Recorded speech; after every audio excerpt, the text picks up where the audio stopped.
So they've come up with a bloke called Mike and two blokes called James. Brilliant. Anyway, joining me tonight, James, number one. Fresh off the plane from Las Vegas. Sounds nice. Author and journalist James Bloodworth. Good evening. Good evening. A legend, journalist and campaigner Mike Buckley. He should be a Labour MP, good mate of mine. And James, number two. You don't use the word legend lightly in this studio. James Well, delighted to have you on. Let's start with you, MB, Mr Buckley. I think we're all getting to a point where we all understand and agree that the processing system is a complete joke. Quite interesting to hear Stephen Wolfe say that a high-up person in the EU is now saying that 60% of migrants flooding, I know you don't like that word, Europe, not just Great Britain, are economic migrants, which flies in the face of all the people like you who say to me, these people are escaping war-torn countries. I know you understand people's frustrations, but there doesn't ever seem to be a solution. I do understand people's frustration. I've not seen the 60% figure. That doesn't equate with what we have here. We know for a fact that 75% of applications here are deemed to be genuine asylum seekers and they're given refugee status when people are eventually processed. The problem we have here is the government just gave up years ago on processing claims. I've said before, I'll say it again, in Germany it takes them a month to process asylum claims. People are then they're in or they're out. If they're a genuine refugee, they're integrated into society, they can get a job, they're given somewhere to live, and they contribute to society like anybody else. If they're rejected, then they're sent back to where they came from, or at least they attempt to do that. Here, the government gave up both years ago. Why? This is what this is what I don't understand. Why? 2 years to process a claim now. Because they don't want to spend the money. They've not been employing enough people to process the claims. I also think, maybe I'm being overly cynical, I think they want this to be a crisis because they're failing on so many things. I mean, look at the economy, look at the cost of living crisis, look at mortgages, look at interest rates. There's so much going wrong. It does this government a favour to be able to say, look, we've got a big crisis. Actually, I just think it makes them look ridiculous because the people who voted them, or if you didn't vote them, whichever, you just think you're the government, sort it out. Well, they're refusing to sort it out. James, well, it would be fair to say, and you and I probably share the same views, but Mike Buckley speaks sense there. The fact of the matter is, this hasn't happened. What? He's talking rubbish. First of all, let's stop calling these migrants. Coming in the boats, they're criminals. They're paying criminal gangs to come here. They are criminals.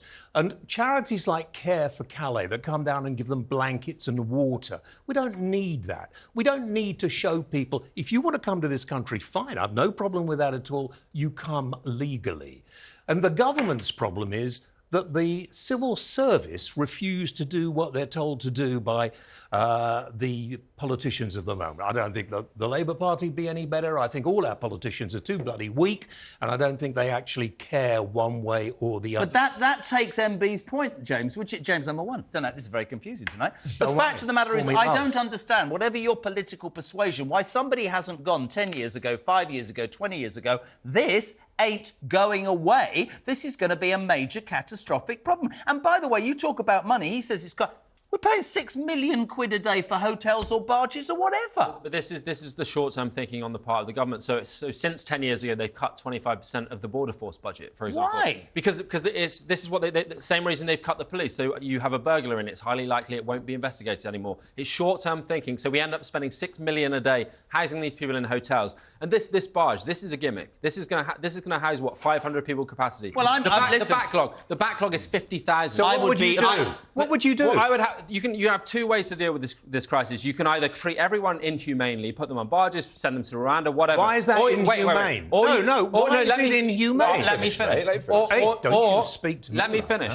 We're having a discussion. Or you can process claims quickly. That's the biggest deterrent. So if you come to the UK, your claim is rejected and you're sent back within a month, like they do in Germany, that's the best deterrent you could possibly have. With respect, what he said about Germany, right? You say, what would you do? If we accept that... And I hate to sort of talk about them. Some of them are genuine, some of them are not. None of the ones in the boats are genuine. How do you know that? Let's process them quickly. And none of them are genuine. But is it not fair to say, though... illegally to come up. All right, but is it not... They are all men of a military age. Why are they coming here? Why do they throw away their information? A lot of them are children. Listen, you've no idea why they're coming. There are not a lot of them children. Yeah, they are. No, they're not. How many? How many of them have you met, How many James, have just you out met? of interest?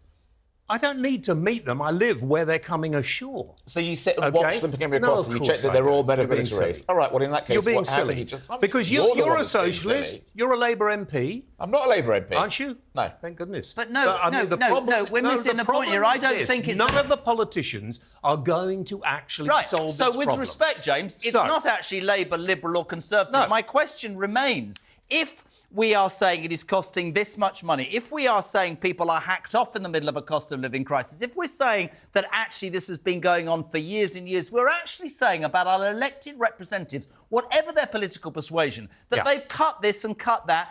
They knew this was coming, but they don't care. I have got to the point, James, right, where I genuinely believe that none of them have a bloody clue about how they're going to resolve it. But if this was a land border and not just the sea, we wouldn't be treating it like this. If people were trying to break into this country through a land border, we'd have our armed forces there and they would be repelled. You can come to this country like any other country legally. It might take longer than some other countries. We don't have a huge land mass. There is no legal route to come to the UK as asylum seeker. The only way to claim asylum in this country is if you come here what the government terms as illegal. But you have to do it on UK territory. You can't claim asylum if you're in France or Belgium or anywhere else, or in your home country, whether it's Syria or Afghanistan. You have to come here. So the government's saying this is illegal. It's not illegal. It's the only legal way to do it. That's the system they set up. What would happen, and I'll be hold on a second, I'll be slaughtered for this. What would happen if we turned the boats back, Mike Buckley? What would happen? Would that deter people? People would die. And also, you'd get lots of complaints from the French. I mean, you cannot do it. People would die in the water. Britain has to take if there are legal routes, then, and there are people that came illegally, would you turn them back? What they should do is establish offices in France, Belgium, etc., where people can go, put in an initial claim. If it's accepted that they can come here and make a full claim, great. But if they were then an illegal claim after that processing and they got on a boat, would you turn that boat back? They would get sent back when they landed, though. I mean, that's what the problem is. Processing, it's efficiency. That there isn't the Home Office is a complete mess. This is ridiculous. The border force has been cut by 25%. It's about efficiency. That's why there's a 50,000 backlog, because they're not processing anyone. That's got to You have people from 3 years ago still being processed. You can't, James. You cannot disagree with the fact with 170,000. The Home Office is defunct, man. Yeah, I agree with you, because we've had so many rubbish parliaments. Tony Blair, Theresa May, I mean, all of that, just rubbish. And we have to act with a little more discipline. We have to act with a little more interest in protecting this nation. I don't want to see British people on the streets, homeless, not able to get a doctor, not able to get a dentist, not able to get their kids in school properly. And yet we're running around spending billions of pounds on people breaking into this country. It's costing more because they've made the cuts to the Home Office. Listen, I think we actually, essentially, we can sit here and argue the toss. We all agree the processing system is a complete joke. It'd be really interesting to see what happens after the next election.